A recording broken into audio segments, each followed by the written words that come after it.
Bueno, me falta Natalia, que no sé si va a venir. eh, Sergio, que no va a venir, Avisó. claramente avisó. Estaba muy complicado porque tiene que ir a ver a sus nietos, digamos, pero está con sus nietos y me parece fantástico, sí. Ustedes que tienen nietos seguramente deben saberlo muy bien cómo es la cosa, ¿no? Muy En fin. bien. Sí, sí. Bueno, vamos al tema, po. ¿Mm? Vamos al tema.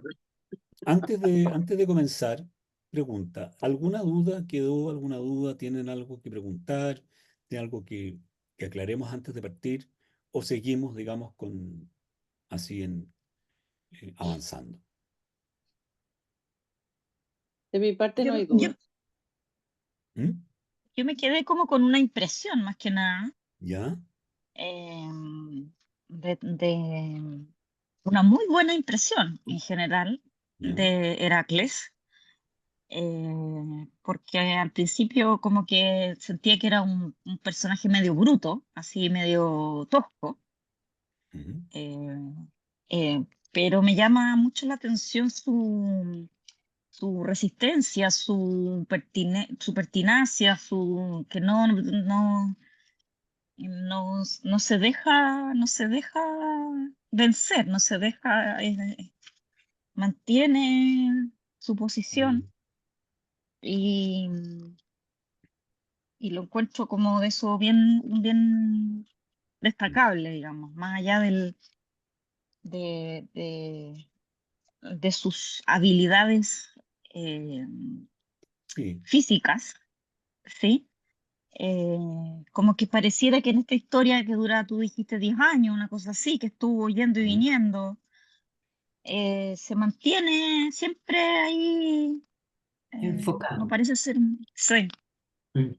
Mira, es un personaje, es un personaje bien especial, ¿ah? O sea, yo creo que aquí hay que hacerse eco un poco de lo que decíamos al inicio, ¿no? De que es un personaje que probablemente tenga sus raíces en la prehistoria, ¿no? Eh, de hecho es bastante ya como aceptado, digamos, ¿no? El hecho de que se trata en la mayoría de los casos, los mitos que nosotros conocemos como mitos griegos tienen en general su origen en el tiempos micénicos, ¿no? Y lo hablábamos, digamos, en esa parte, específicamente en estos primeros 6 trabajos que ocurren todos en el Peloponeso, que están eh, circunscritos a ciertas regiones que son las regiones más importantes, digamos, que dieron, digamos, dentro de la civilización micénica, las más ricas, las más prominentes. ¿Mm? Eso le da el carácter y permite pensar que se trata de un héroe más bien local en cierto sentido, ¿no? Y hay muy pocos indicios, si se quiere, ¿no? O los indicios, digamos, están muy claros, pero es más fácil saltárselos, obliterarlos, como se diría, ¿no?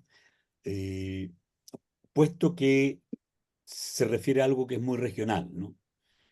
Yo partí los 12 trabajos en 6 y 6 precisamente porque los trabajos que ven ahora son los trabajos que dan la dimensión más universal, ¿no? Eh, y son eh, labores o tareas que acomete Heracles, ¿no?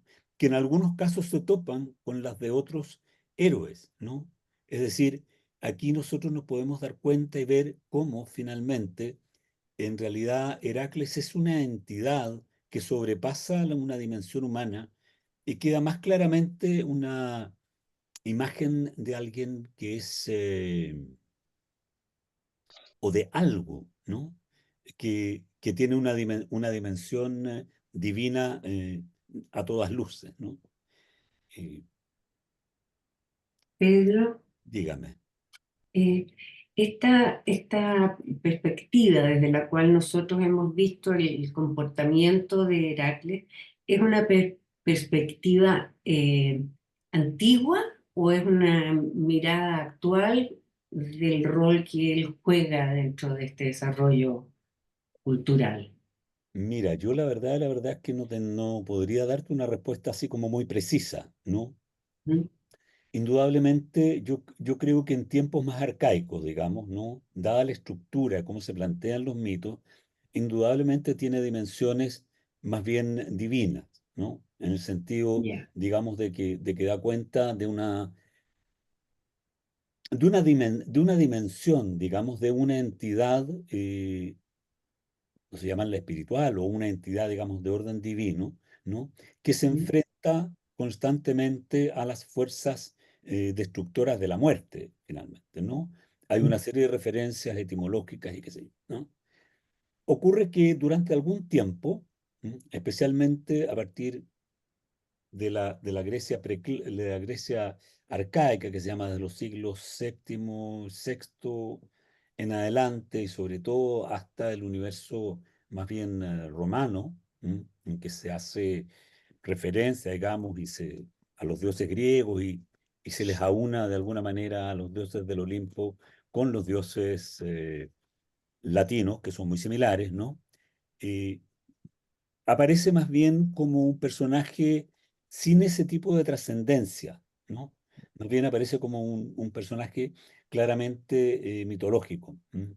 Creo que la devolución de su carácter, más bien de una divinidad primigenia, comienza con los estudios de las religiones, más bien del siglo XIX para adelante, ¿no?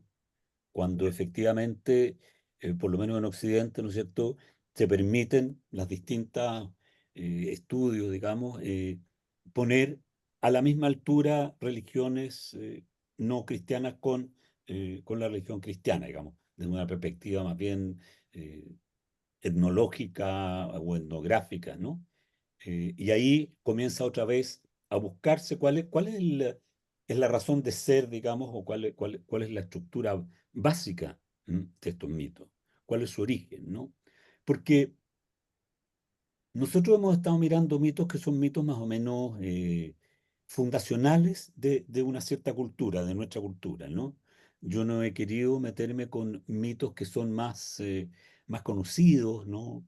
O a los que se hace más alusión, como el mito de Narciso, o el mito de Dafne, o el mito de Eco, ¿no es cierto? Que son como historias más bien puntuales, pero que por sí solos, aislados como cuentos, no dan una dimensión de la comprensión más bien de una comprensión más amplia y más total del mundo desde la perspectiva griega, ¿no? Nuestra perspectiva, la perspectiva griega en realidad tiene una importancia mayor, a mi juicio, porque nosotros, aunque no queramos, ¿no?, estamos traspasados por ella, ¿no?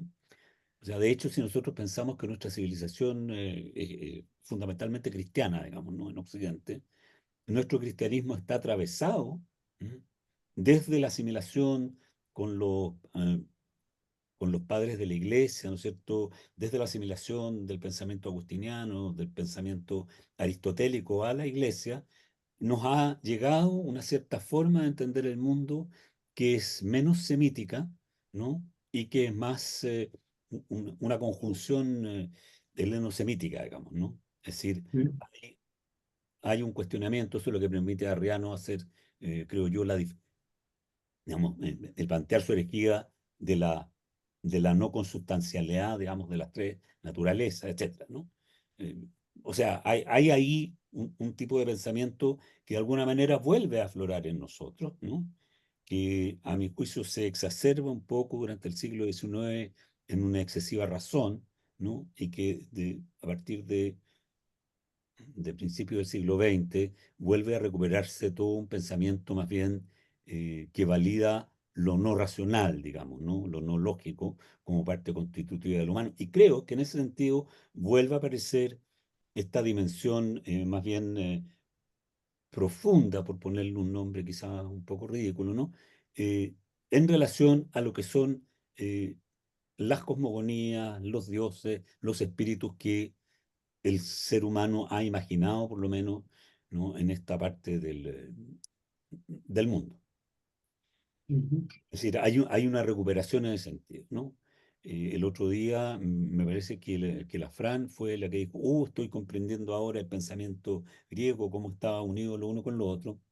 Y precisamente eso es parte central de lo que estamos hablando, ¿no? Porque en el fondo todas estas cosas confluyen a formar un modo de pensamiento que es el modo de pensamiento con el cual nosotros nos estamos moviendo, eh, y que, voy a decirlo, y que aunque no lo queramos, ¿m? Es un tipo de pensamiento, una forma de enfrentar el mundo que está muriendo frente a una nueva civilización que ya está apareciendo, que es una civilización que no se relaciona ni con los símbolos, ni con los mitos, ni con formas no lógicas necesariamente de conocimiento, ¿no?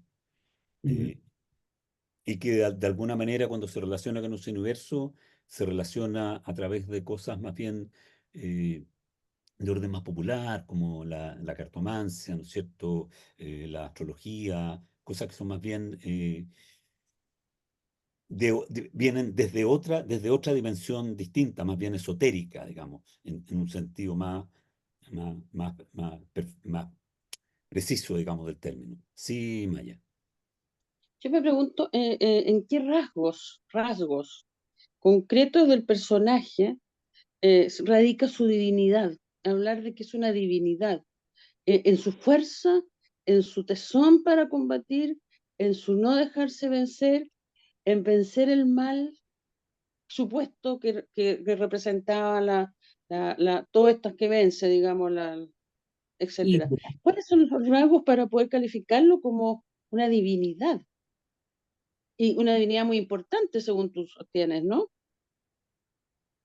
Así es, yo creo que de los rasgos más importantes que uno puede señalar en realidad tiene que ver con las tareas que le son asignadas, ¿no? Ujú, Más allá de sus características de valentía, de tesón, ¿no es cierto? De fuerza, ¿no? O sea, fuerza desmedida, sobrehumana, ¿no? Las tareas que se le asignan, ¿no? Son tareas que están relacionadas con una imagen simbólica de la muerte, ¿no? Lo veíamos, lo conversamos en relación a la hidra de Lerna, por ejemplo, ¿no? Esas aguas cenagosas, que es una puerta de entrada también, o puede calificar como una puerta de entrada al Averno, ¿no? mm, Al Hades, ¿no? El mismo caso de los pájaros, digamos, de la laguna Estinfalia, ¿no? El hecho mismo de la simbología que tiene la persecución de la sierva de Serinia, ¿no? En el sentido que viaja al oeste.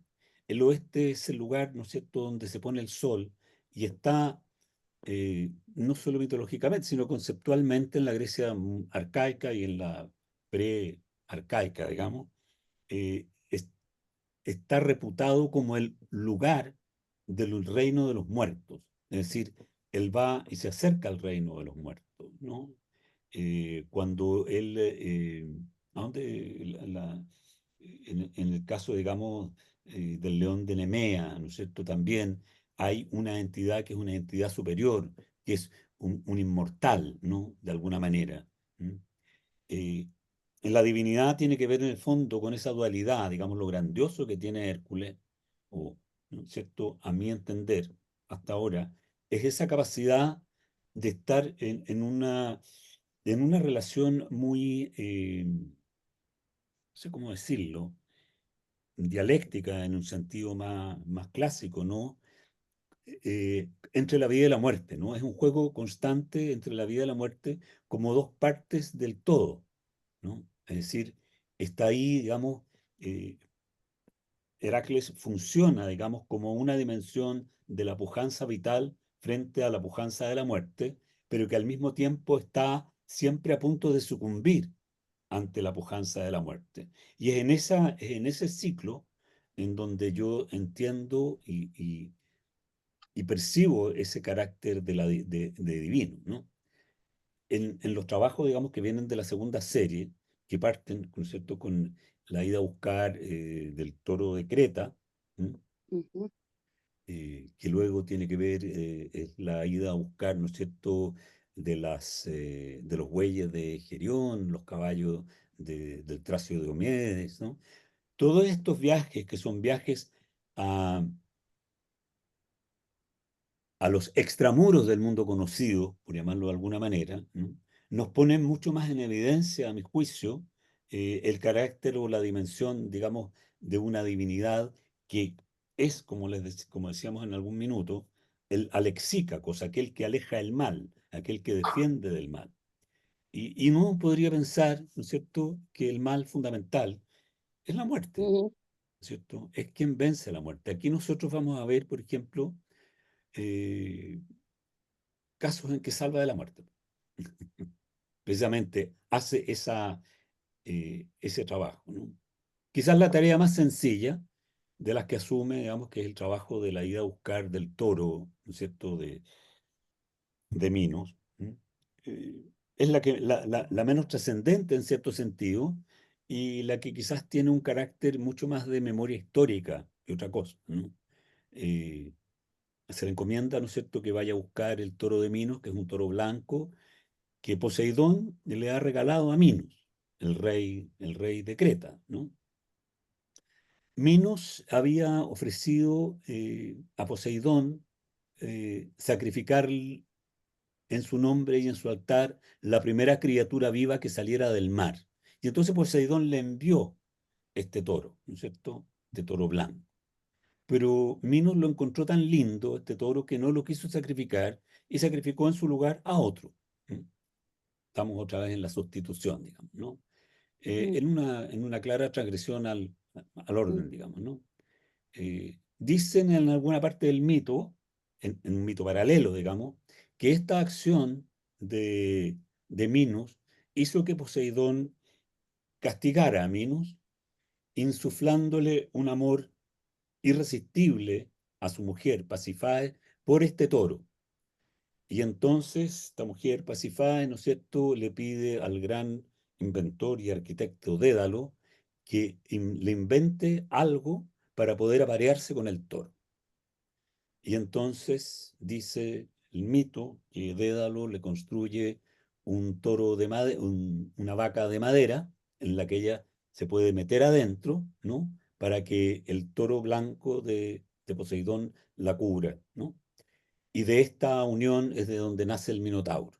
El Minotauro, este monstruo, ¿no es cierto?, que, que aparecerá, que vamos a ver después en lo que se refiere a Teseo, ¿no es cierto?, como el monstruo del laberinto, y el cual come también y se alimenta de carne humana, ¿no? Esta es una historia aparte. Entonces, bueno, Heracles va a buscar este toro que se ha convertido en un animal muy salvaje, ¿no?, y muy peligroso. Y entonces su primo Euristeo, ¿cierto?, le pide que lo vaya a buscar y que se lo traiga a Micenas. Y Heracles va, ¿cierto?, a Creta. No sabemos mucho cómo llega. ¿Mm? Lo vemos en Creta, según el mito. Él logra amarrar al toro y lo amarra de una manera muy sencilla, ¿no?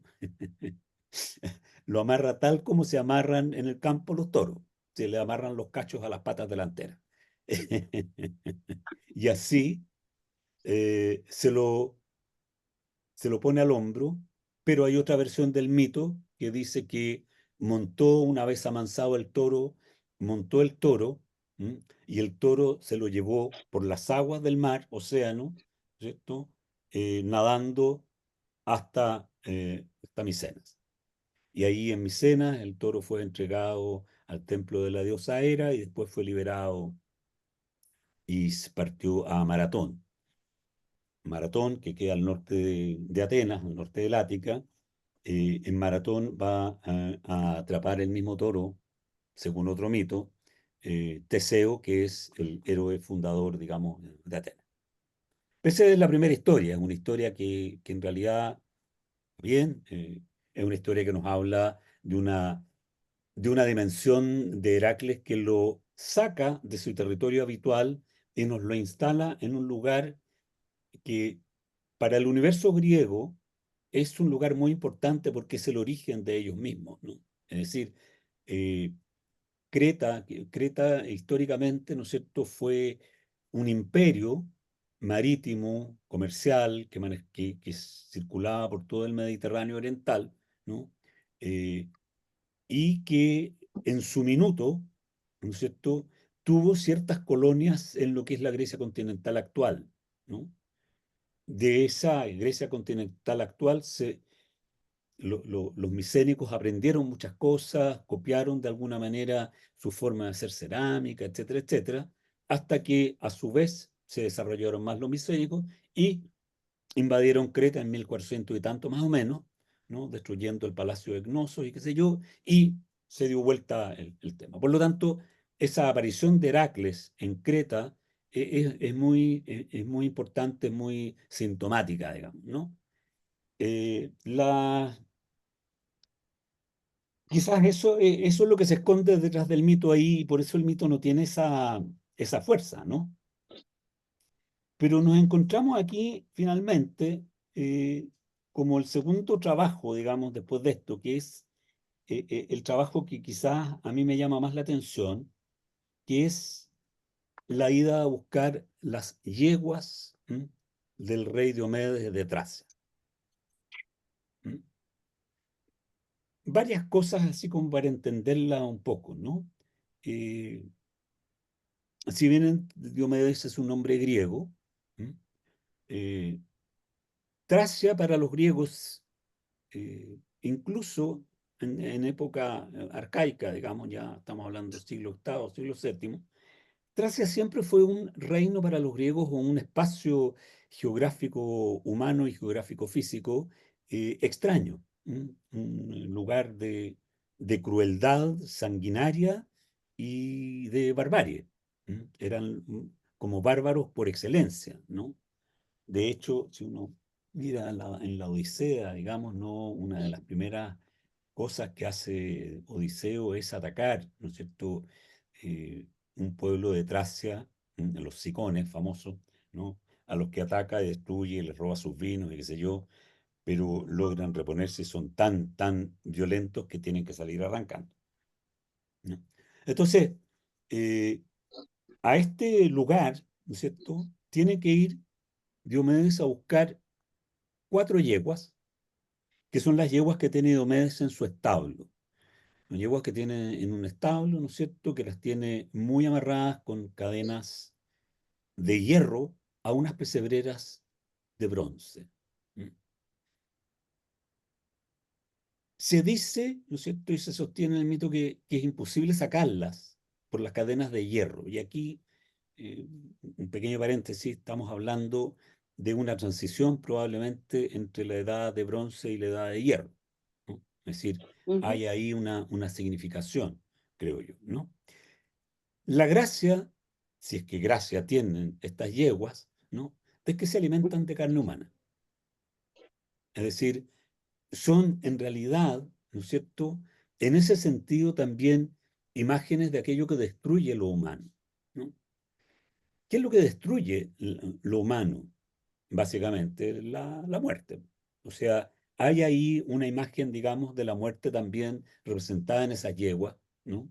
Y lo que tiene que hacer Heracles es ir, recuperarlas y amansarlas para llevarlas ya, comillas, amansadas a Micenas, a donde su primo Euristeo. ¿Qué es lo que hace entonces Heracles para amansarlas, para dominarlas, ¿no? La primera versión es que Heracles logra pillar a Diomedes, el dueño, ¿está?, y se lo entrega a las yeguas, entonces las yeguas lo destrozan y lo devoran. Y con esta acción las yeguas se civilizan, se domestican, ¿no?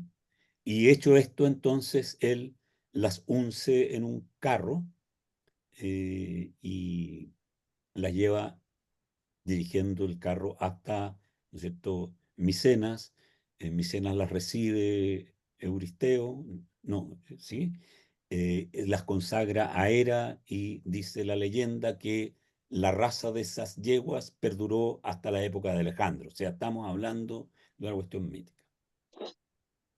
hay otra versión, ¿m? y es que en realidad la forma en que Hércules se hace de estas yeguas es que primero mata, ¿no es cierto?, a los guardianes, digamos, a los pesebreros de estas yeguas, se lleva las yeguas hacia la playa, ¿m? Eh, la deja a cargo de su joven amigo, ¿no? Abdero, interesante e importante el nombre, ¿m? Y se las deja a él y sale a perseguir a Diomedes, mata a Diomedes y persigue al resto de los habitantes, digamos, de este reino eh, que se llama, espérate, por ahí lo tengo anotado, que es el reino de los... espérate. Un nombre muy raro. De los Bistones, ¿no? Y entonces cuando él está en estas tareas, las yeguas destrozan, ¿no es cierto?, a este niño Abdero, su joven amante, aparentemente, ¿no? Y él bueno, vuelve, se entera de esto, le hace una tumba, ¿cierto? Y alrededor de la tumba construye una ciudad de nombre Abdera, ciudad que será muy conocida después por nuestro querido Demócrito de Abdera. Era una ciudad griega, digamos, de la zona, digamos, de Tracia. Es decir, también hay un elemento civilizatorio. Y en ese caso también lleva las yeguas y las entrega, digamos, a, a su primo Euristeo y las consagra a Hera y hasta ahí llegamos y ahí no queda más. Según esa versión del mito, las yeguas se van, llegan hacia el monte, o los faldeos del monte Olimpo y ahí son destrozadas o comidas por las otras fieras que habitan en ese espacio. Lo interesante de esto es que la imagen de lo que come carne humana, ¿no?, es siempre, en cierto sentido, simbólicamente, una imagen de lo infernal, ¿no? Es decir, Diomedes, de alguna manera, ¿no es cierto?, podría ser un representante del reino de la muerte, ¿no? Ya que el alimentar a las yeguas con el cuerpo de este sujeto, ¿no?, las civiliza, las domestica, las hace que convivan con el hombre al punto tal que se dejan uncir en un carro para ser las que tiran de ese carro hasta llegar a Micena, ¿no? Eh, un animal, eh, un animal que no ha sido domesticado, uno no lo puede uncir a un carro, o sea, es un imposible ontológico, digamos, ¿no? No hay cómo, tienen que primero amansar como decía en el campo, hay que amansar a las bestias primero, ¿no? Entonces, hay ahí de alguna manera, también es importante tomar en cuenta que, en cierto sentido, la acción civilizatoria también es una acción que tiende a vencer la oscuridad de la muerte, ¿no? O sea, en tiempos del universo, diría yo, más de recolección, de cazadores, digamos, nómades, o incluso más bien prehistóricos, con las primeras civilizaciones neolíticas, qué sé yo, ¿no? El universo de lo desconocido está siempre presente, ¿no? Y lo desconocido siempre significa peligro y el peligro siempre está asociado a la muerte. Todo peligro es un peligro de muerte, siempre, ¿no? O sea, de destrucción de uno, ¿no? Y en ese sentido, la labor de Heracles, en este caso, es un sentido civilizatorio. Y yo creo que por esa razón es que existe esta versión según la cual, ¿no es cierto?, funda sobre el cuerpo enterrado de su amigo Abdero la ciudad de Abdera. Es decir, sobre la muerte y en la Civiliza. victoria sobre la muerte se instala una ciudad.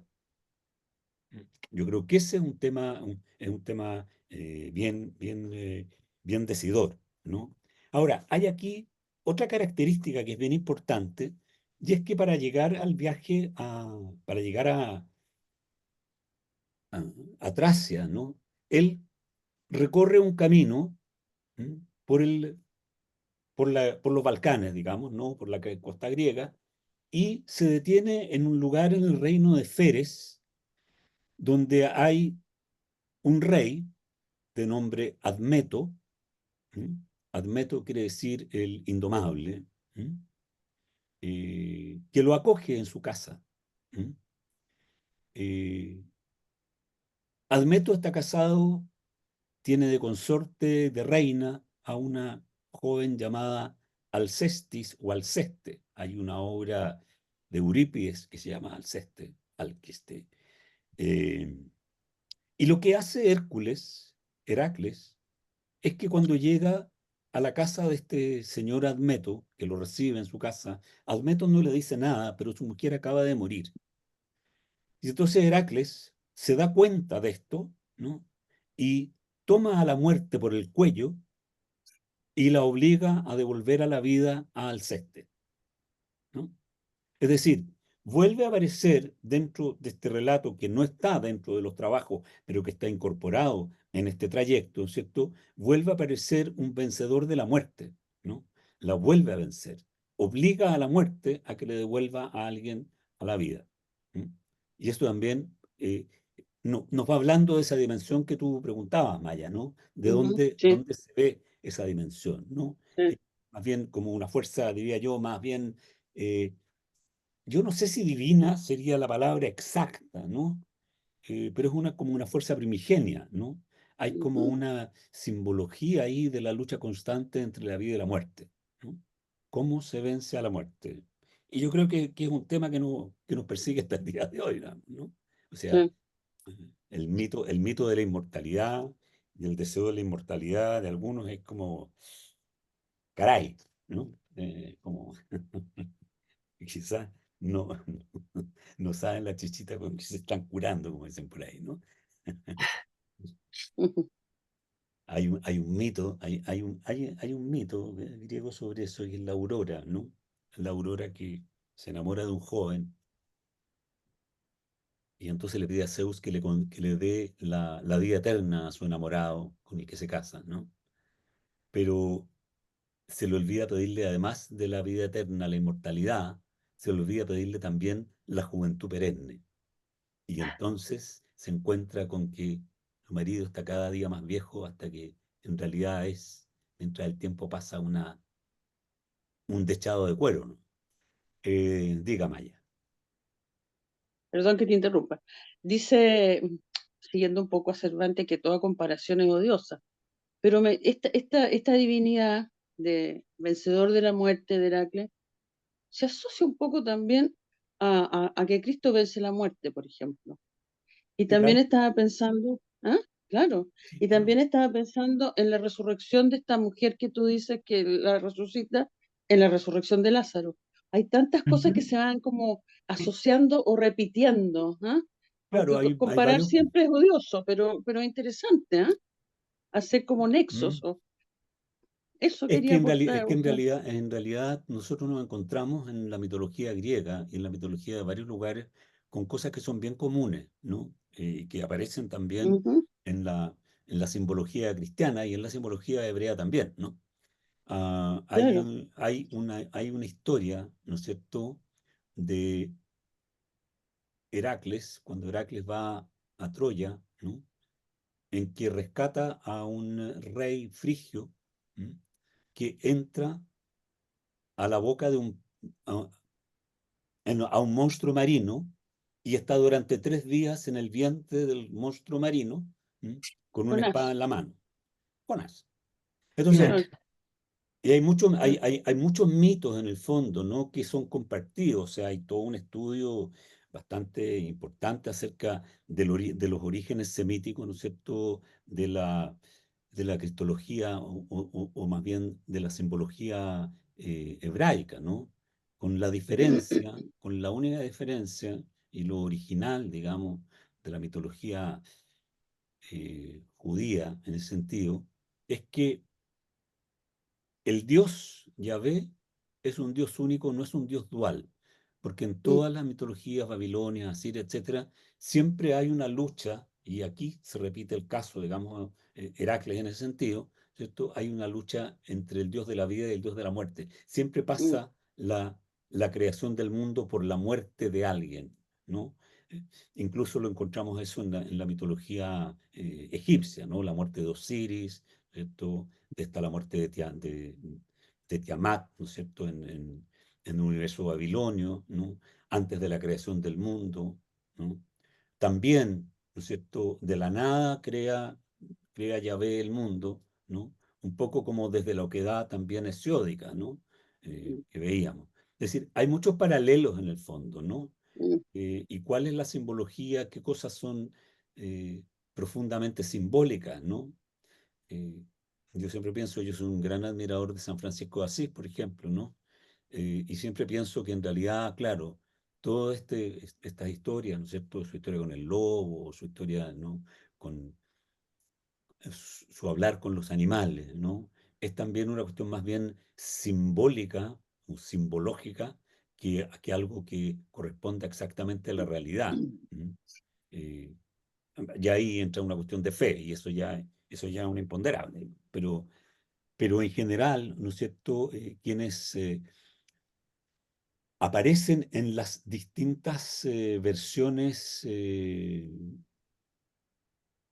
mitológicas de distintas culturas como enviados de la divinidad, ¿no es cierto? O como divinos, profundamente divinos, tienen ese tipo de logros, ¿no? Hablar con los animales, entenderse con los animales, dominar las aguas, dominar el viento, ¿no? Dominar la fuerza, ¿no? Ser, ser advertidos por el gran creador de los peligros que se vienen, ¿no es cierto? Como el caso de Noé, como el caso de tantos otros, ¿no? Que ujú, aparecen, ¿no? Uno podría pensar, por ejemplo, que en el caso de Heracles, ¿no es cierto? Pues uno podría hacer un paralelo perfectamente con el caso de Gilgamesh, ¿no? El héroe o el ujú, personaje babilonio, ¿no? Que ujú, también hace un viaje para vencer a la muerte con la diferencia que resulta vencido, ¿no? En el caso de Heracles, nosotros nos encontramos con un ser, ¿no es cierto?, que termina venciendo a la muerte, pero que adquiere, como decíamos la vez pasada, una duplicidad, ¿no? Porque si bien asciende a los cielos, al Olimpo, digamos, se lo lleva Zeus, queda su sombra en el Hades, ¿no? Es decir, eh, eh, hay ahí algo que es extraño, ¿no? Porque es una divinización que sin embargo deja una huella, digamos, de que efectivamente habrá como la duda, ¿no? ¿Habrá vencido en verdad a la muerte? ujú, Queda ahí, dando vueltas, ¿no? Y la ascensión de Heracles, bueno, eso lo vamos a ver también a los cielos, también es bien ujú, impactante desde el punto de vista, digamos, de los paralelos con el claro. universo cristiano, digamos, ¿no? Cómo asciende, en fin. Después tenemos el caso del cinturón de Hipólita, ¿no? Eh, ese es el trabajo número 9 sería, ¿no? 9, Sí. 9. El trabajo número 9 sería el cinturón de Hipólita. ¿Quién es Hipólita?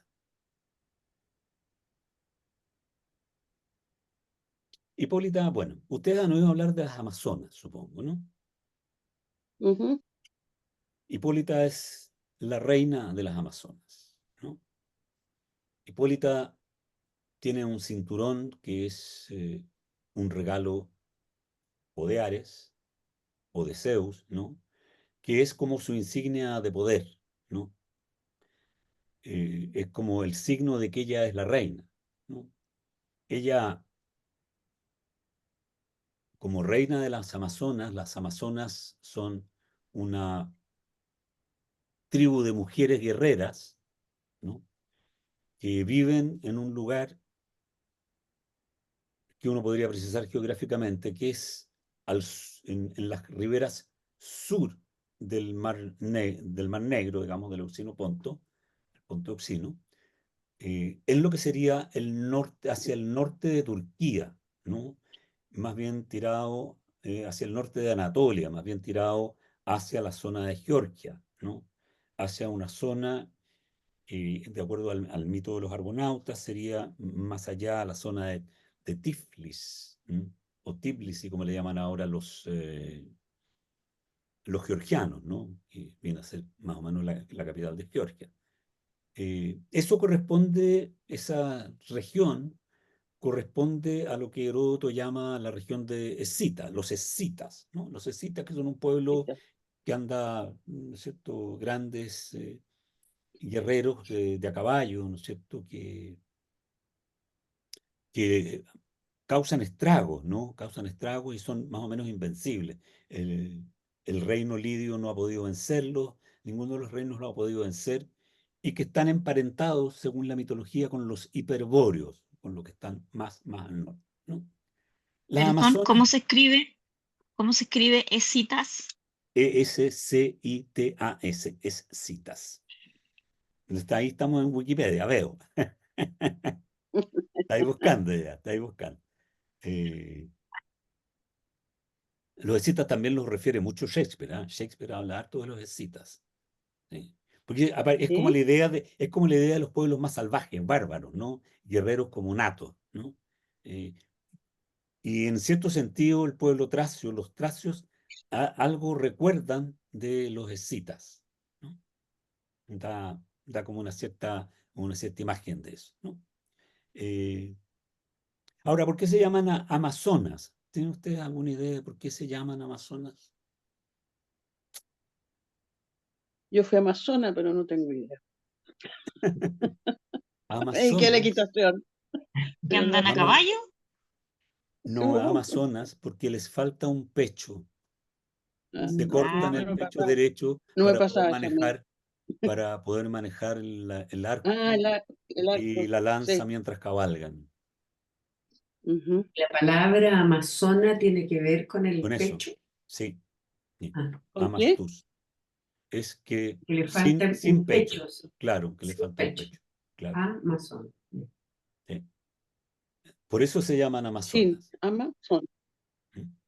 Entonces, bueno, le toca a Heracles, ir a buscar esto porque es lo que quiere la hija de Euristeo, que se llama Admete también, es decir, la indomable, ¿m? Que supuestamente es una sacerdotisa de Hera, ¿m? Y lo quiere ella para ella. Entonces, Heracles llega a este reino, ¿no es cierto?, con todas las dificultades que eso puede significar. Otra vez es un viaje, ¿no es cierto?, a lugares inexplorados, ¿no? Es decir, otra vez el viaje es cada vez más lejos, ¿no? Más cerca de lo ignoto, por lo tanto, más lleno de peligros, ¿no? Ya decíamos que todos los peligros son fundamentalmente la muerte, ¿no? O sea, no hay peligro más importante, digamos, que la muerte en ese sentido, ¿no? Eh, Ahí hay dos versiones, ¿no? Una versión es que Hipólita se enamora y le entrega el, el- el cinturón. Y hay otra versión que es más interesante, y es que Hipólita se siente como muy complacida de ver a este varón tan egregio, ¿no? Eh, y lo acerca a ella, ¿no? Se pone junto a él, pero Hera se disfraza de una de sus amazonas, toma la apariencia de una de sus amazonas y le sopla al oído, le dice que tenga cuidado porque este hombre se la quiere raptar y la quiere o asesinar. Y entonces ella se pone en guardia, tratan de apresarlo, ¿no es cierto? Y se arma una batalla campal en la cual él termina robándole el cinturón, ¿no es cierto?, a Hipólita. Pero Hipólita. en esta versión, ¿m? Ocurre que también ha venido él con un grupo de gente, entre los cuales se encuentra Teseo. Teseo, vamos a hablar en unas próximas sesiones de él, ¿no es cierto?, que es el fundador de Atenas como ciudad, ¿no? Eh, quien eh, aprovecha de raptar él a Hipólita, casa, como dicen los griegos, se casa con Hipólita y tiene un hijo con ella, que es Hipólito. Hipólito que será inmortalizado en una obra de Eurípides de igual nombre, Hipólito, que es condenado a morir por su padre Teseo, luego de ser acusado por su mujer Fedra de que éste ha tratado de seducirla, cosa que no es cierto. Ahí nos repetimos la historia de José con la mujer de Putifar, ¿no es cierto? Sí, pues, claro. O sea, las historias se repiten, son, o sea, Sí, o eso nos habla de la porque- humanidad, ¿m? exacto, eso te de iba a los, decir. los similares que somos, o nos hablan de una comunidad de mitos que se reparten de distintas maneras, digamos, que tienen algún tipo de difusión, digamos, en las culturas antiguas, y a lo mejor las culturas antiguas estaban mucho más intercomunicadas entre ellas de lo que nosotros podemos imaginar, ¿no es cierto? Siempre existe esa posibilidad. El asunto es que, bueno, Heracles llega, ¿cierto? Recupera el cinturón de Hipólita, Hipólita queda muerta, ¿m? Es decir, lo que hace finalmente, aparentemente, la historia de Heracles, ¿no? En el caso del cinturón de Hipólita, es que su tarea conlleva la desaparición y el exterminio del pueblo de las Amazonas, finalmente. Entonces, el tener el cinturón de las Amazonas finalmente es otra vez, ¿no es cierto?, una imagen de una acción, comillas, civilizatoria, cierre comillas, es decir, extraer desde las oscuridades algo otra vez hacia la luz, hacia lo que se conoce, hacia las normas, ¿no? Dime, Maya. Podría ser que rescata como la esencia de la mujer también. Yo con la idea de las mujeres, porque en el fondo estas mujeres eran demediadas desde el momento que no tenían un pecho, y en el fondo las rescata como la esencia de la mujer al dar muerte a estas medias mujeres. Se me ocurre, ¿eh? Una idea que me viene hacia el vuelo.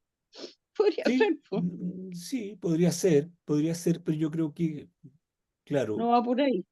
no sé si va, no sé si va por ahí, ¿no? Pues yo creo, claro, yo creo que, o sea, de la partida, pensar en las Amazonas, digamos, como idea, ya es una idea bárbara, ¿no? Es decir, eso Y, ya Mm. representa un grado de barbarie mayor. Dime, Ángeles.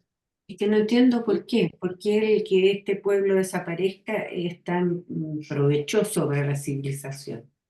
Porque en el fondo hay un grado de barbarie en estas mujeres, ¿no? Desde la concepción de lo griego, en el sentido que son mujeres, son guerreras, se han cercenado un pecho para ser guerreras efectivas, su población es solo de mujeres, ¿m? Son contra la natura. Claro, es contra natura, es una imagen es una imagen infernal en el fondo, ¿no? Es Mm. decir, si nosotros imaginamos y pensamos que lo humano, ¿no es cierto?, tiene que ver con el ordenamiento del mundo, que eso significa la palabra cosmos, ¿no? Cosmos es un concepto que quiere decir ordenamiento. El ordenamiento del mundo para poder entenderlo, poder verlo, ¿cierto? Poder comprenderlo, ¿no? Esta imagen de estas mujeres que no están de acuerdo con otras visiones, digamos, que se alejan de lo que sería lo natural, de acuerdo a leyes naturales, ¿no es cierto? Eh, No. Comportan en cierto sentido una imagen de la barbarie, de una, comillas, monstruosidad, ¿no? Si nosotros recordamos cómo es la lucha de los titanes o Zeus, digamos, con su generación anterior, nos damos cuenta que todos los monstruos que aparecen son monstruos contra natura, son monstruos que son realmente imposibles de encontrar en la naturaleza, ¿no? Eh, Hombres con 100 brazos, ¿no es cierto? O con 3 cuerpos, etcétera, ¿no? Entonces, hay ahí un tema, ¿no?, que tiene que ver con cómo se saca de la oscuridad hacia la luz, en el fondo, ¿no? Cómo se ilumina, ¿m? Y se va entendiendo que hay un orden y que lo humano, y esto yo creo que es de lo más importante del concepto de lo griego, ¿no?, que lo humano tiene que ver con la comprensión del entorno, ¿no? Mm. Y por lo tanto, con el deshacerse de estos fantasmas monstruosos que no responden más que a fantasías de, diríamos ahora, ¿no?, de la ignorancia, finalmente, ¿no? Ujú. Que son como los monstruos que se imaginan los niños en la noche que están debajo de la cama, ¿no? Y que para eso tienen sus espantacucos y ese tipo de cosas, ¿no? O sea, la imaginación en realidad desde la ignorancia puede inventar miles de cosas, máxime cuando se acechan los peligros, ¿no es cierto? Yo recuerdo, yo me crié en el campo, yo recuerdo los cuentos que había a la hora de la cocina. Nosotros íbamos a comer a la cocina, los cuentos que contaba el capataz, ¿no? Que se le había aparecido el malulo en la boca de la mina que estaba señalando, la mina de oro, pero que había... Entonces, claro, imagínate lo que un niño 5 o 6 años inventa en su cabeza, ¿no? O sea, a veces a veces era imposible dormir con esas cosas, ¿no? Pues, Entonces, claro, porque uno no sabe. Entonces, de alguna manera, eh, vencer a la muerte también es vencer la ignorancia en cierto sentido, creo yo, ¿no? Es decir, es poner las cosas en orden, porque la muerte tiene un orden, ¿no? O sea, efectivamente, en esta dualidad que tiene Heracles, ¿no? Que es una divinidad, ¿no es cierto? Una entidad que lucha contra la muerte, que la vence, ¿m? Sin embargo, llega a tener su sombra en el Hades y al mismo tiempo, ¿no es cierto?, su presencia en el Olimpo. Por lo tanto, finalmente la muerte aparece como algo que es, mm, que es parte de la vida, pero que no ocurre, Invencible. perdón, Invencible. invencible, claro, Claro, pero que es parte de la vida y que por lo tanto claro. no es asustante, sino que es algo que es, Es. ¿no? Ah, Y las religiones mistéricas en general, ¿no es cierto? De lo que tratan de enseñar es eso, ¿no? Yo entiendo, digamos, eh, que en parte importante del Evangelio, digamos, una de las, y creo que específicamente en esa cosa mística de San Juan, ¿no es cierto? Hay también una visión de que la muerte es un tránsito a la vida, es decir, la muerte es parte de la vida. ¿Mm? Y yo creo que en eso las religiones producen una cierta calma, digamos, ¿no? En el espíritu, frente al miedo a la muerte.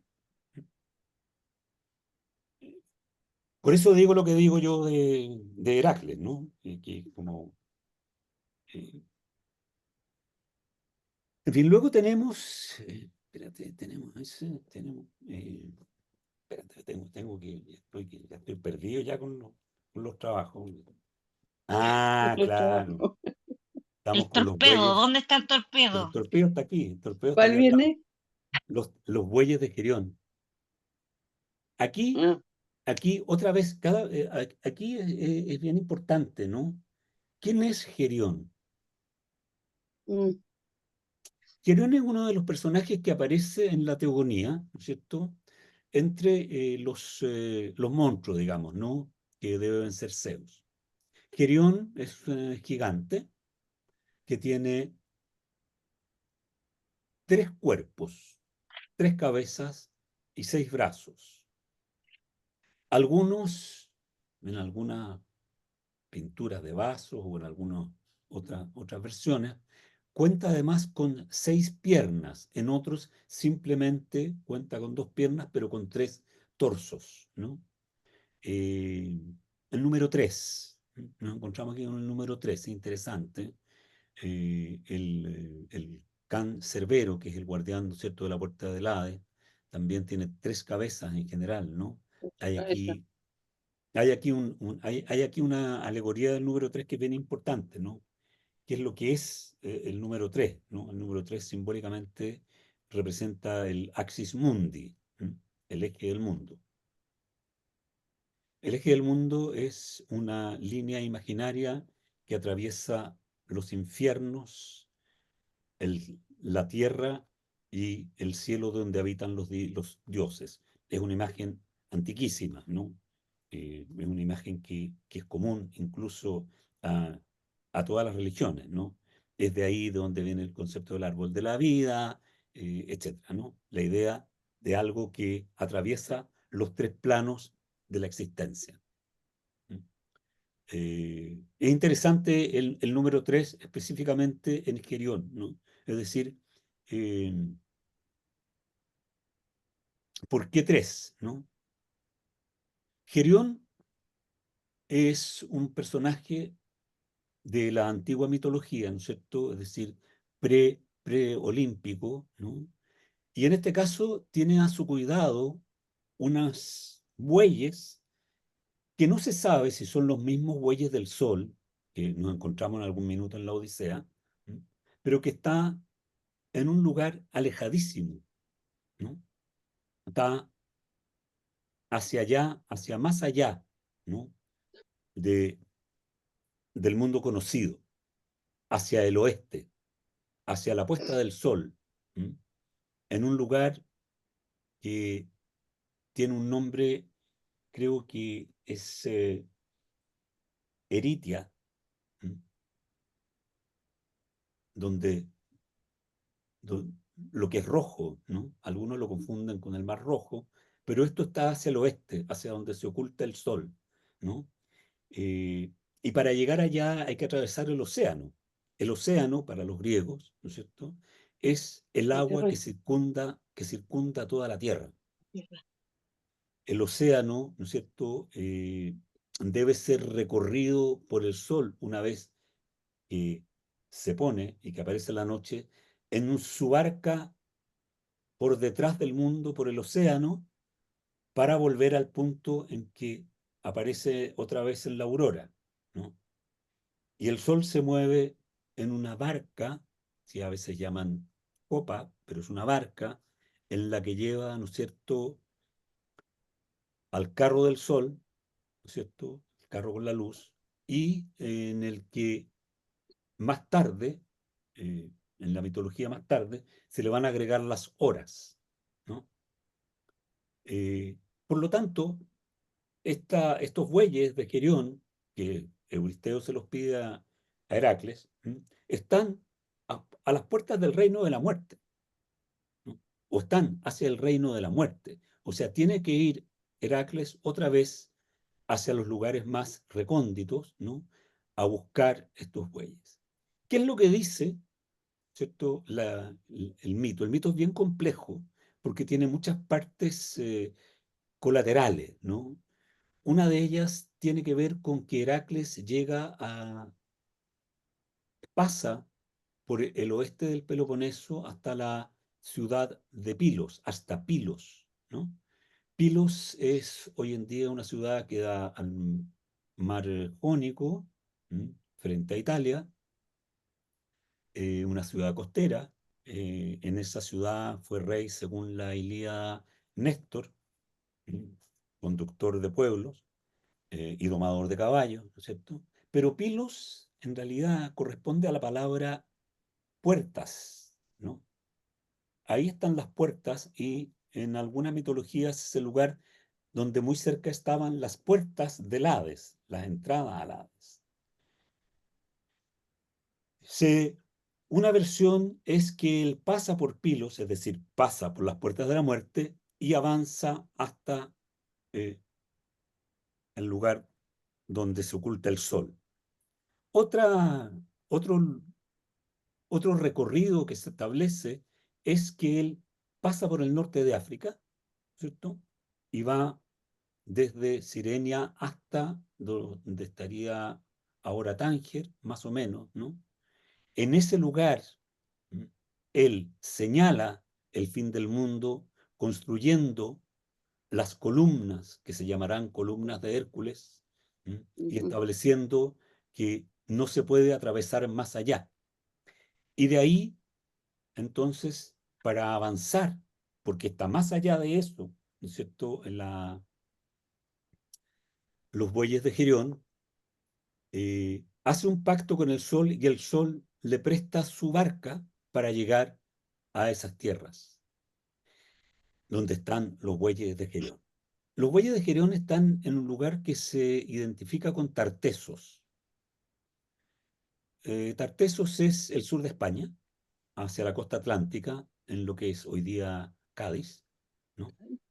Ahí él recupera los bueyes, las manadas de bueyes, y se los lleva a través de toda Europa, atravesando los Pirineos, ¿cierto?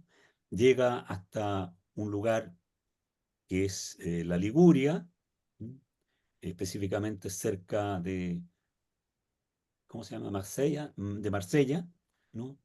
En donde es atacado por algunos habitantes del lugar y él no los puede mucho vencer porque son tantos que se le acaban las flechas y entonces comienza a tirar piedras para atacar a sus atacantes. ¿M? Y no da más y se pone de rodillas y le pide a Zeus que lo ayude y Zeus lo ayuda lanzando una lluvia de piedras que termina con sus agresores. Dicen las malas lenguas que hay cerca de Marsella un lugar que está sembrado de piedras y que ese sería el lugar donde Heracles, digamos, hizo esa hazaña, por decirlo de alguna manera. Su recorrido continúa por el norte de Italia, llega hasta lo que sería después Roma. Cerca del Monte Aventino se encuentra con un personaje que se llama Caco. Caco. En griego, Caco viene de la palabra kakos, es decir, malo, malo, malo, ¿no? Y de donde emana también eh, Los nuestra cacos. palabra que ya está en desuso, es los cacos. Ahí llegaron los Cacos. cacos, los Mm, malos, ¿no? Los malos. Es un No tenía ladrón. idea. Caco es un gran ladrón, ¿no es cierto? Y entonces él le roba 4 bueyes y cuatro vacas, ¿no es cierto?, a esta manada que lleva Hércules. Entonces Hércules va al Monte Aventino, se entera por los mugidos de las vacas que han sido robadas, va al Monte Aventino y saca a Caco y lo destroza. Destruye a Caco y logra vencer al mal. ¿Qué es el mal? Otra vez nos ponemos frente Mm, a la idea, ¿no es cierto?, de que el mal es la muerte, ¿no? Hay aquí una muerte, claramente, ¿no? Él vence una vez más la muerte. Continúa hasta el sur. Él continúa hasta el sur, ¿no es cierto? Y en el sur se le escapa una vaca y atraviesa nadando la vaca hacia Sicilia. ¿M? Eso ocurre en un lugar que hoy día se llama Reggio. No sé si han oído hablar de Reggio. Está en la zona de Reggio Calabria, que está frente a la isla de Sicilia, ¿no? Eh, y bueno, eso yo les traigo a colación esta historia porque les hablaba yo la otra vez del paso de Heracles por toda Europa, ¿no? mm, Y en Mm. todos los lugares hay una reminiscencia de la actividad de Heracles. Eso va a aparecer después también, ¿no es cierto?, en la Eneida, el cuento este de la Eneida, que es el poema, digamos, de Virgilio sobre la fundación de Roma, ¿no es cierto? Va a aparecer ahí también rememorado este momento, ¿no? Eh, Al igual que en el viaje que hace después, bueno, ya vuelvo a hablar después. En todo caso, él lleva los bueyes y se los entrega a Gerión, ¿no? Finalmente llega, vuelve a salir por Pilos, ¿m? Hacia la tierra, ¿m? Y entonces llega de vuelta a Micenas, ¿no? Con esta tarea recién encomendada. ¿M? La próxima tarea que se le entrega es una tarea muy similar, muy, muy similar, y algunos autores, y estamos hablando de autores antiguos, ¿eh?, lo ponen como trabajo final y no como el 11º. ujú. Y aquí hay una discusión al respecto, porque se supone que es un trabajo que significa la gloria, es la gloria para Hércules, ¿no? ¿En qué consiste este trabajo? Este trabajo consiste en ir a buscar las manzanas de oro del jardín de las Hespérides. Y aquí entramos ya en simbologías bien complejas. ¿Qué es lo que son las Hespérides? Las Hespérides son, ¿cierto?, las hijas, podría decirse, de el Véspero, Hésperos. ¿Qué es el Véspero? Me van a preguntar ustedes. ¿Mm? El Véspero es la estrella de la tarde. Mm. Venus, ¿no es Claro, Venus? ¿Véspera? es Venus, sí. El Sí. lucero del alba y el lucero de la tarde, ¿no es Ujú. cierto? Es decir, son hijas del ocaso, taratatán, ¿no? Mm. Son hijas del ocaso, pues son hijas del océano también. El océano que circunda la Tierra también es un límite y tiene también la significación de la muerte, en cierto sentido, ¿no? En lo ignoto. ¿Mm? Eh, y aquí, y aquí es interesante cómo logra Hércules llegar a ese lugar que es un lugar inaccesible, que está más allá de las columnas, que él mismo ha puesto, eh, que está el árbol de las Hespérides, ¿no? El árbol que tiene las manzanas, está resguardado por una serpiente o por un dragón o por una gemela, digamos, de la hidra de Lerna, ¿no? Que hay que vencer también. ¿M? Eh, y quien tiene acceso, porque es vecino a ese jardín, es nada más y nada menos que que el titán Atlas o Atlante, ¿no? Que está castigado, ¿cierto?, por Zeus, por su resistencia a considerarlo como el rey digamos, de los dioses, a sostener sobre sus hombros la bóveda celeste. Entonces, cómo es la llegada de Hércules para allá es interesante, porque no es fácil, tiene que hacer otra vez el recorrido. Y hay dos puertas de entrada para llegar al jardín de las Hespérides.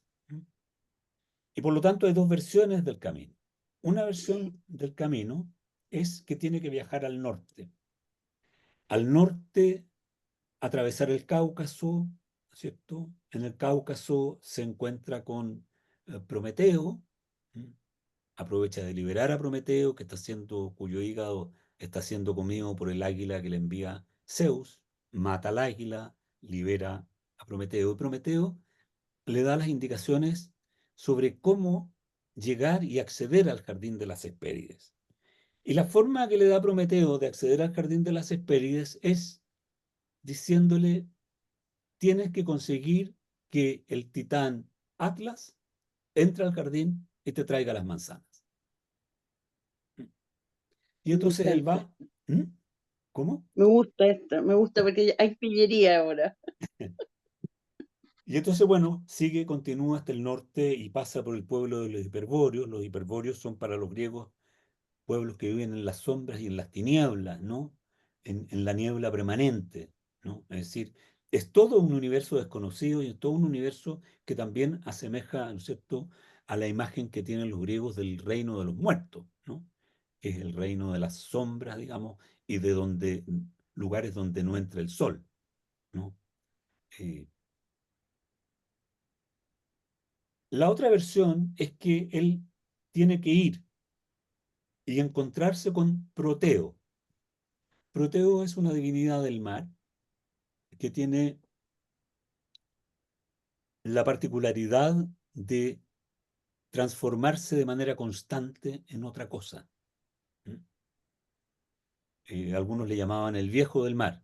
Entonces, Hércules lo que tiene que hacer es pillar, y se lo aconseja Palas Atenea, ¿cierto? Tiene que pillar, igual como se lo aconseja en su minuto a Ulises, ¿no? Eh, que tiene que pillar a Proteo y hacer que le confiese y le diga cómo es el camino que debe tomar y dónde está la entrada al jardín de las Hespérides. Y bueno, llega, lo encuentra a Proteo y Proteo se le va transformando sucesivamente en serpiente, en agua, en fuego, hasta que logra apresarlo, ¿cierto? Y logra que Proteo le diga cuál es el camino. Estas transformaciones de Proteo no son gratuitas, ¿no? Nos hablan de aquello que no es permanente, ¿no? ¿Cómo sostener, ¿no es cierto?, lo permanente cuando la realidad no es permanente? O sea, hay un cambio constante. Hay ahí, por lo tanto, una capacidad de vencer, ¿no?, Eh, el movimiento constante para obtener una, una indicación, obtener algún tipo de verdad, ¿no? Y entonces otra vez hace el recorrido África del Norte es muy importante en todo esto, ¿no? Y otra vez llega hasta las columnas de Hércules, pasa más allá, y ahí está lo que le gusta a la Maya, y se encuentra con Atlas. Ah, Y entonces le dice, mira, Atlas, yo necesito que siempre tú me puedas ayudar, ¿no es cierto? Ir a buscar, tú tienes llegada así, yo voy, qué sé yo. Entonces Atlas, ¿qué quiere deshacerse de cargar el peso del cielo, ¿m? De la bóveda celeste? Le dice, pero tienes que sostenerme un rato el cielo. Oh, Y Hércules dice, ya, te sostengo el cielo. ¿M? Y entonces, bueno, va Atlas, ¿no es cierto?, donde estas niñas, donde las Hespérides, ¿no? Eh, y parece que se lleva bien con ella porque le saca una manzanita, ¿no es cierto? Y manzanitas que le pertenecen por derecho propio a Hera y a Zeus, ¿no? Que son los dueños de ese lugar, finalmente, ¿no? Las Hespérides no son diosas independientes, no son divinidades o deidades independientes, ¿no? Pero lo que quiere hacer este joven, ¿no es cierto? Atlas, es mandarse cambiar con las manzanas y dejando a Heracles cargando la bóveda celeste. Entonces Heracles astutamente le dice, perfecto, no tengo ningún problema, pero te pido un favor, si me puedes pasar un cojín para que el cielo no me pese tanto en el hombro y ponérmelo en el hombro para sostener el peso del cielo. Entonces sosténme medio minuto el cielo para un ponerme el ratito. cojín. ¿Ah? Y en cuanto Atlas cae, ¿m? En eso Hércules agarra las manzanas y se va. ¿M? Bien polvorosa. Exactamente. Entonces, Me claro, encanta. eh, claro, el engañador salió engañado finalmente, ¿no? claro. Y ahí aparece un rasgo que es bien importante, ¿no? Para el universo helénico, que es la idea de la astucia. Claro. Hay ahí, digamos, un recurrir a la astucia, lo vemos en Odiseo, en Ulises, digamos, la astucia muy fuerte, Claro. la vemos en Atenea. Atenea es una diosa súper astuta, ¿no? El engaño, juega el juego siempre con el engaño, con la ñagaza, ¿ah? Bueno, vuelve, le entrega las manzanas a este niño, su primo, ¿no? Euristeo. Y Euristeo no sabe qué hacer porque no le pertenecen, entonces le dice que hay que devolverlas y se las devuelve a Zeus, ¿no? Como vemos, ¿no es cierto?, antes de entrar al último trabajo, como vemos en todos estos trabajos, ¿no es cierto?, aquello que ha ido haciendo Hércules ha ido ampliando su rango de acción, ¿no? Partió en Creta, luego va a Tracia, luego de Tracia va, ¿no es cierto?, eh, A Georgia. Claro, ¿no es cierto? Luego va hacia Tartesos y luego va al Jardín de las Hespérides, que queda mucho, mucho más lejos. Diga Maya. Es que estoy perdida porque ya leo tantas cosas que no sé. Hay veces en que él vuelve y Euristeo se asusta Hay veces en que se asusta. En este caso no se y se mete asusta, a una tinaja que tiene, ¿o se me mete en una equivoco? tinaja de cobre que tiene Ah, enterrada en el suelo. eso Claro. lo encuentro genial. ¿Qué significado tendrá eso? Insólito. No sabemos. No sabemos, pero claro, es como la personificación del miedo, de la cobardía, ¿no? Sí, Ah, pues, cobarde. Es como, es ¿Cómo lo como veo hablar, venir? es como hablar de encerrado desde el closet. Sí, sí, saque ahí. Claro, ¿Ah? ¿No? claro. ¿Ah? Increíble, ¿eh? Bueno, y aquí tenemos el último de todos los cuentos, de todas las hazañas, digamos, ¿no? Que es la ida a buscar el perro, el cancerbero, que es el guardián de la entrada al reino de los muertos, ¿no? Y esto ya es una transgresión muy grave, porque nadie entra al reino de los muertos. Eh, Nadie vivo. claro, nadie vivo. ¿M? Nadie vivo puede entrar al reino de los muertos. Es decir, lo que él va a hacer es de la máxima es la máxima Transgresión. transgresión, ¿no?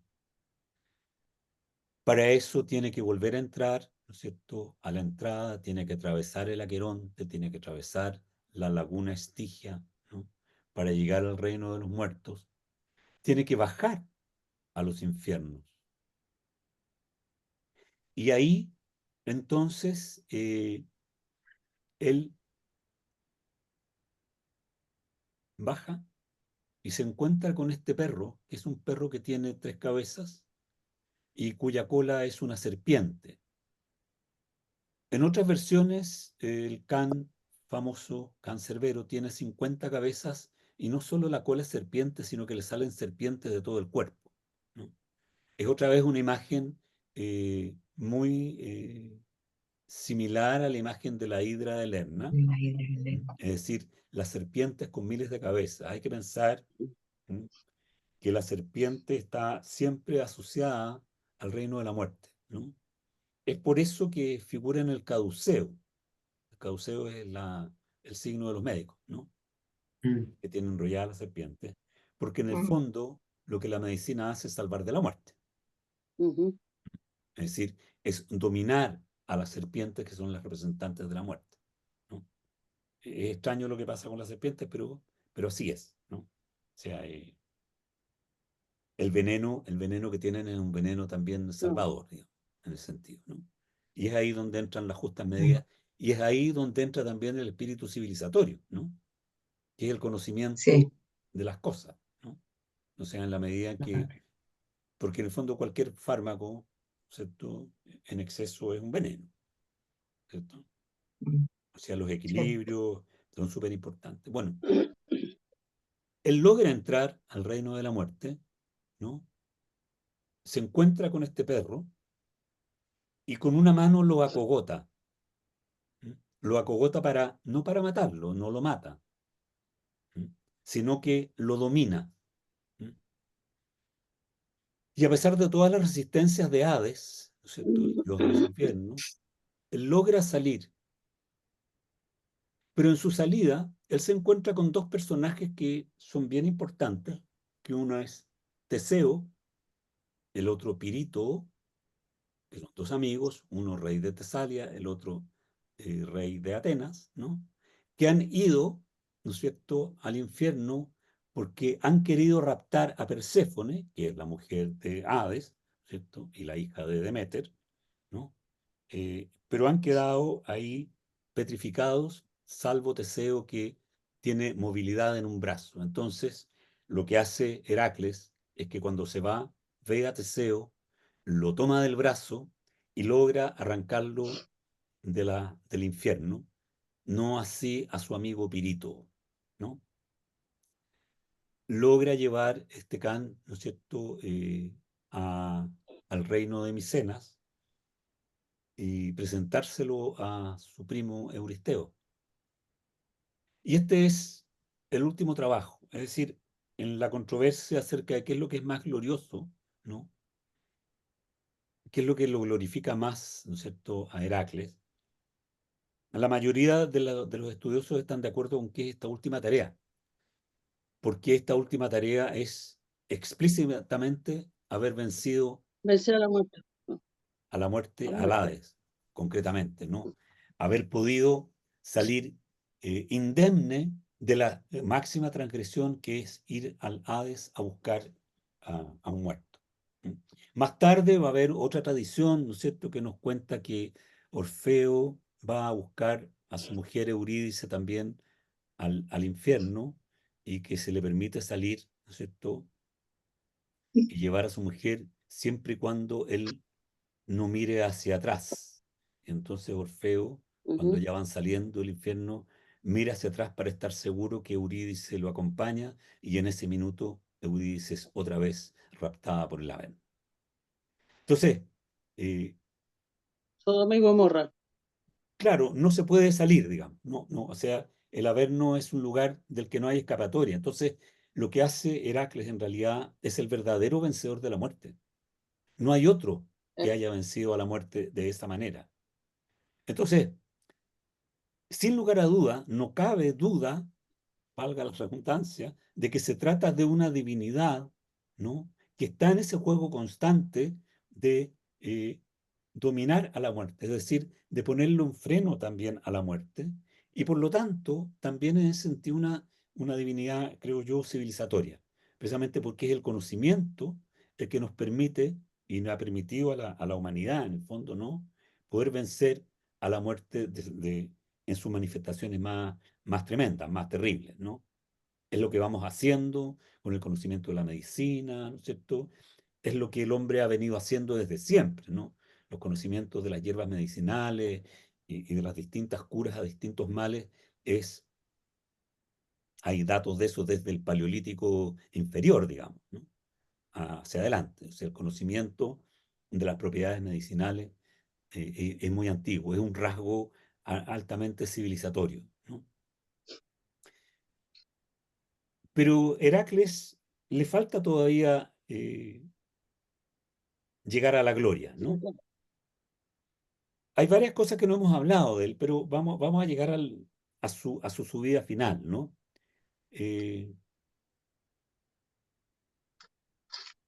Heracles ha matado al centauro Neso atravesando un río cuando Neso se rebaba y queriendo robar a su mujer, Deyanira, a su última mujer. Hércules le dispara una de sus flechas envenenadas al centauro Neso y entonces muere y Deyanira logra liberarse. Pero Neso, que le tiene mala a Heracles, le inventa una historia a Deyanira, le pide prestado su manto, ella le pasa su manto y Neso lo empapa en su sangre. Pero su sangre está envenenada no solo con el veneno de la ira de Lerna, sino que además es una sangre venenosa.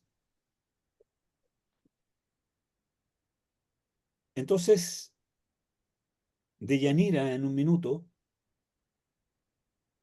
viendo la aflicción de Heracles y viendo que se siente mal porque le han salido unas pústulas, le regala este manto que le ha pasado el centauro Neso y entonces Heracles se lo pone y empieza a sentir el fuego del veneno. Y entonces él mismo, pide que armen una pira en el monte Eta. No sé exactamente la ubicación, ¿no? Y que lo lleven allá. Y va, y llega allá, y entonces se amarra para autoincinerarse, ¿no? Nadie se atreve a encender el fuego hasta que pasa un personaje que se llama Filoctetes, y él le dice, por favor, enciende el fuego. Y entonces este joven Filoctetes enciende el fuego y Heracles, como retribución, agradecimiento, le entrega su arco y sus flechas, diciéndole que con esas flechas, o no le dice, pero queda explícito, con ese arco y con esas flechas solo es posible ganar la guerra de Troya.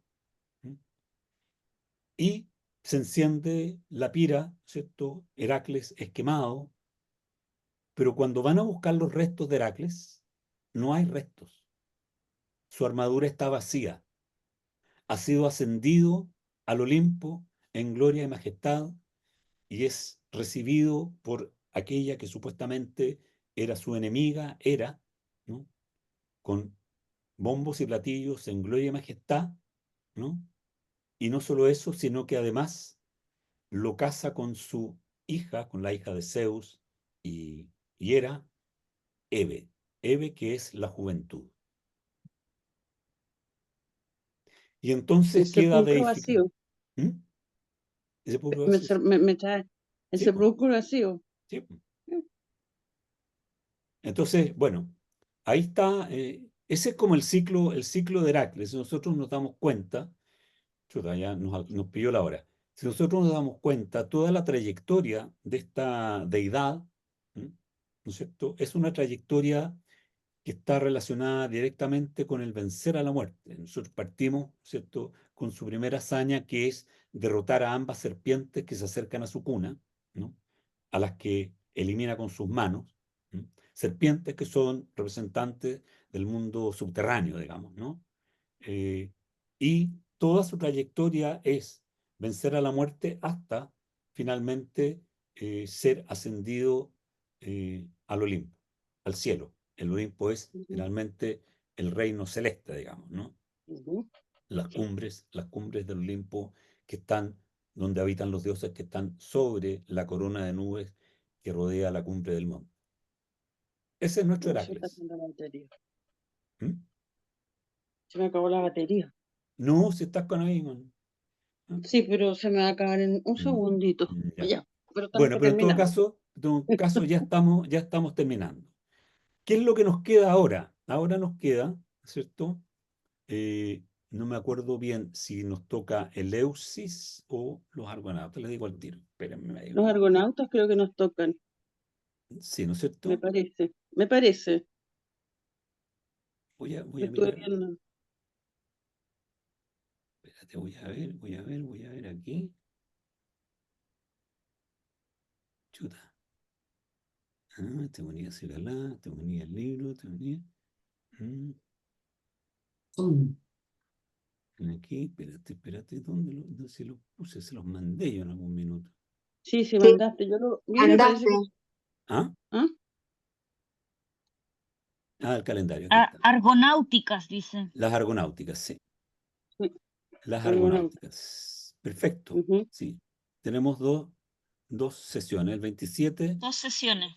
y el 26 de junio y el 4 de junio. ¿Ustedes tienen las argonáuticas? ¿Tienen cómo acceder a No. ellas? No, ya. Medea de Eurípides, sí, pero. Ah, no. Sí. Argonáuticas, no. Las argonáuticas de ¿Tú la puedes Apolonio de mandar a Rodanthe. lo mejor? Bueno, uno se tendrá que meter a encontrarla. Sí, yo creo que está en alguna parte. Creo que está en alguna parte. ¿Mm? Ahí les cuento. ¿Ah? Muy bien. Perfecto. Oye, Perfecto. muchas gracias. Que tengan Gracias a ti, Gracias. Pedro. buen fin de semana. Que descansen. Igualmente. Para Igualmente. todos. Ya subiré Descansen. esto. Chao, que estés bien. Ya pues. Chao, Que estén gracias. Chao, súper. gracias. Chao. Chao. Igualmente. Chao, chao. Chao. Mm.